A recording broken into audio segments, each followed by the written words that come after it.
Hello friends, நீ நான் காதல் என்ற எபிசோடில் என்ன நடக்கலாம் அப்படிங்கிறத பற்றி பார்க்கலாம். இன்றைக்கான எபிசோட் லேட்டாக வந்ததுனால ரிவ்யூ பண்ணவும் லேட் ஆகிடுச்சு. சாரி, யாரும் கோச்சிக்காதீங்க. இன்றைக்கான எபிசோட் அதிரடியான எமோஷனல் எபிசோட் அப்படின்னே சொல்லலாம். அபி ஆரம்பத்திலேருந்தே சுந்தரியை லெஃப்ட் அண்ட் ரைட் வாங்கிக்கிட்டு இருக்காங்க. ஆனாலும் சுந்தரி வந்து பணம் கொடுத்து இந்த மாதிரிலாம் ஆள் ஏற்பாடு பண்ணி அபி என் மேலே வந்து பழி சுமத்துறாங்க அப்படிங்கிற மாதிரி பேசிக்கிட்டு இருக்காங்க.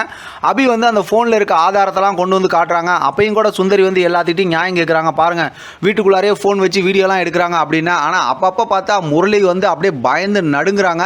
இருந்தாலும் சுந்தரி கடைசி வரைக்கும் பார்த்தோம்னா அவங்க மேலே இருக்க தப்பை ஒத்துக்கவே மாட்டாங்கிறாங்க. ஆகாஷ் ஒரு பக்கத்து கோவப்படுறாங்க. அதே நேரத்தில் அபியோட அப்பா, அம்மா, அவங்க அத்தை எல்லாருமே பயங்கரமாக கோவப்படுறாங்க. மனோகர் சொல்லவே தேவையில்ல, பயங்கரமாக கோவப்படுறாரு.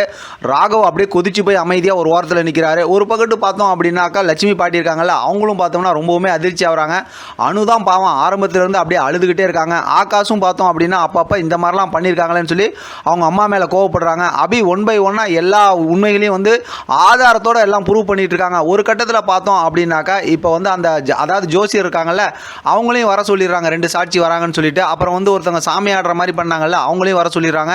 அவங்களும் வந்து எல்லா உண்மையும் சொல்லிடுறாங்க. ஆனால் அவங்கள்ட்ட வந்து ஜாதகத்தை கொடுத்து மாற்றி எழுதுனது வந்து ஒருத்தவங்க ஒரு ஆம்பளை தான் வந்தாங்க அப்படின்னு சொன்னாங்க. அது யாருங்கிறத இனிமே தான் அபி கண்டுபிடிப்பாங்கன்னு நினைக்கிறேன். அவங்க அந்த மாதிரி சொல்லி முடிச்சதுக்கப்புறம் பார்த்தா மனோகர் வந்து ரொம்ப கோபமாயிடுறாரு.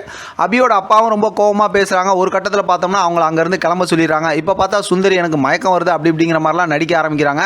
இப்போ தான் பார்த்தா ஆகாஷ் தண்ணியெல்லாம் எடுத்து கொடுத்துட்டு எல்லாமே செய்யுங்க, ஆனால் இந்த இடத்த விட்டு நீங்கள் நகர முடியாது, இதுக்கு இந்த பிரச்சனைக்கு ஒரு தீர்வு தெரியாமல் அப்படிங்கிற மாதிரி சொல்லிடுறாங்க. இப்போ எல்லாரும் மாற்றி எல்லாருமே சுந்தரியை கேள்வி கேட்குறாங்க. ஒரு கட்டத்தில் பார்த்தோம் அப்படின்னாக்க இப்போ அபியோட அப்பா இருக்காங்கல்ல, அவங்களும் வந்து பேசுகிறாங்க. அதுக்கப்புறம் பார்த்தா மனோகரும் பேசுகிறாங்க. எல்லாரும் பேசிக்கிட்டு இருக்கும்போது பார்த்தோம் அப்படின்னா சுந்தரி வந்து அப்பையும் கூட பதில் தான் சொல்கிறாங்களே தவிர அவங்களோட தப்பை ஒத்துக்க மாட்டேங்கிறாங்க. அதுக்கப்புறம் பார்த்தோம்னா அணுவும் வந்து பேசுகிறாங்க. அணு வந்து பேசும்போது என் மனசார உங்களை நான் அத்தைன்னு கூப்பிடணுன்னு இருந்தேன், ஆனால் நீங்கள் இந்த மாதிரிலாம் பண்ணிட்டீங்க, இதுக்கப்புறம் உங்களை என்னால் என் வாயில் நான் உயிரோடு இருக்க வரைக்கும் உங்களை அத்தை நான் கூப்பிட மாட்டேன் அப்படிங்கிற மாதிரி அணுவும் சொல்லிடுறாங்க.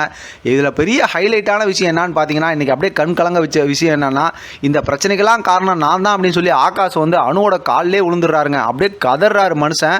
அதுக்கப்புறம் எல்லாரும் சமாதானப்படுத்துகிறாங்க ஆகாஷ் வந்து ஏன்னா எல்லாம் வந்து இந்த மாதிரி பண்ணாங்க அப்படிங்கிற விஷயத்தெல்லாம் சொல்லிடுறாங்க. நடந்த எல்லா குழப்பமும் பிரச்சனை எப்படி நடந்துச்சுங்கிறத அபி விலாவரியாக சொல்லிடுறாங்க. ராகவ் இதெல்லாம் பார்த்துட்டு இருக்காரு. அதோட இன்றைக்கான எபிசோட் முடிச்சிருக்காங்க. பார்க்கலாம் நாளைக்கான எபிசோடில் இந்த அதிரடி எப்படி தொடருது அப்படின்னு. இதை பற்றி உங்களோட கருத்து கமெண்ட் பாக்ஸில் தெரியப்படுத்துங்க. தொடர்ந்து ஆதரவு கொடுங்க. தேங்க்யூ ஃபார் வாட்சிங்.